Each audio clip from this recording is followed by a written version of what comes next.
ആം ആദ്മി എംപിമാരുടെ കൂറുമാറ്റം അംഗീകരിച്ച രാജ്യസഭാ അധ്യക്ഷൻ ബിജെപി എംപിമാരുടെ പട്ടികയിലായിരിക്കും ഇനി രേഖകളിൽ കൂറുമാറിയ 7 എംപിമാരെ ഉൾപ്പെടുത്തുക. ഇതോടെ രാജ്യസഭയിലെ AAPയുടെ അംഗങ്ങൾ 3 ചുരുങ്ങി ബിജെപി അംഗസംഖ്യ 113 വർദ്ധിച്ചു. കൂറുമാറിയ എംപിമാരെ അയോഗ്യരാക്കണമെന്ന AAP വാദം രാജ്യസഭാ അധ്യക്ഷൻ അംഗീകരിച്ചില്ല. ഈ സൈത്ത് വിവരങ്ങളുമായി ചേരും. സൈത്ത്, നേരത്തെ ഈ കൂറുമാറ്റത്തിന്റെ പരിധിയിൽ ഇവർ വരുമെന്ന അവകാശവാദം AAPക്കുണ്ടായിരുന്നു. പ്രസിഡന്റിനെ അടക്കം കാണാൻ വേണ്ടി AAP നേതാക്കൾ ശ്രമിക്കുന്ന പശ്ചാത്തലമുണ്ട്.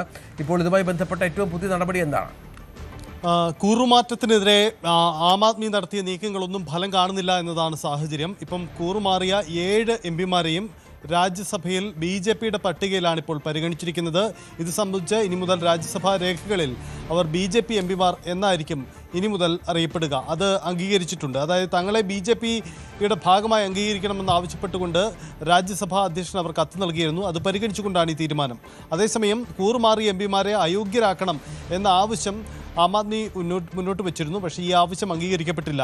കാരണം മാറിയത് 10 എംപിമാരിൽ 7 പേരും പുതിയ ചേരിക്കൊപ്പം ചേർന്നു. ഇതോടുകൂടി കൂറുമാറ്റ നിരോധന നിയമം സാധ്യമല്ലാത്ത സാഹചര്യം ഉണ്ടായിട്ടുണ്ട്. ഇതുകൊണ്ടുകൂടി ആവണം രാജ്യസഭാ സെക്രട്ടറിയിൽ നിന്നും ഇത്തരമൊരു നടപടി ഉണ്ടായതെന്ന് വേണം മനസ്സിലാക്കാൻ.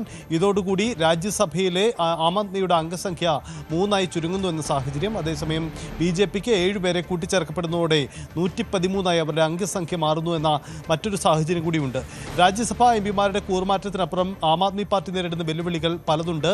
ഒന്ന്, പഞ്ചാബിൽ അസാധാരണമായ ചില പ്രതിസന്ധികൾ ഉണ്ടാവുന്നു എന്ന സൂചനയുണ്ട്.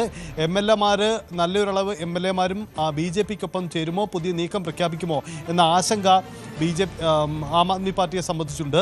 അരവിന്ദ് കെജ്രിവാൾ നേരിട്ട് നടത്തിയ ചില ഇടപെടലുകളും ഫലം കണ്ടിട്ടില്ല. അങ്ങനെയെങ്കിൽ വരും ദിവസങ്ങളിൽ ഈ കൂറുമാറ്റ നീക്കം വീണ്ടും ഉണ്ടാവാനാണ് സാധ്യത. അങ്ങനെയെങ്കിൽ പഞ്ചാബിലെ ഭരണമടക്കം തുലാസിലാവുന്ന സാഹചര്യം ആം ആദ്മിക്ക് മുന്നിലുണ്ട്.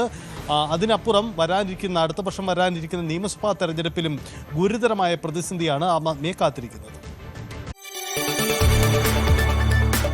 കൂടുതൽ വാർത്തകൾക്ക് News 18 Keralam YouTube channel subscribe ചെയ്യുക.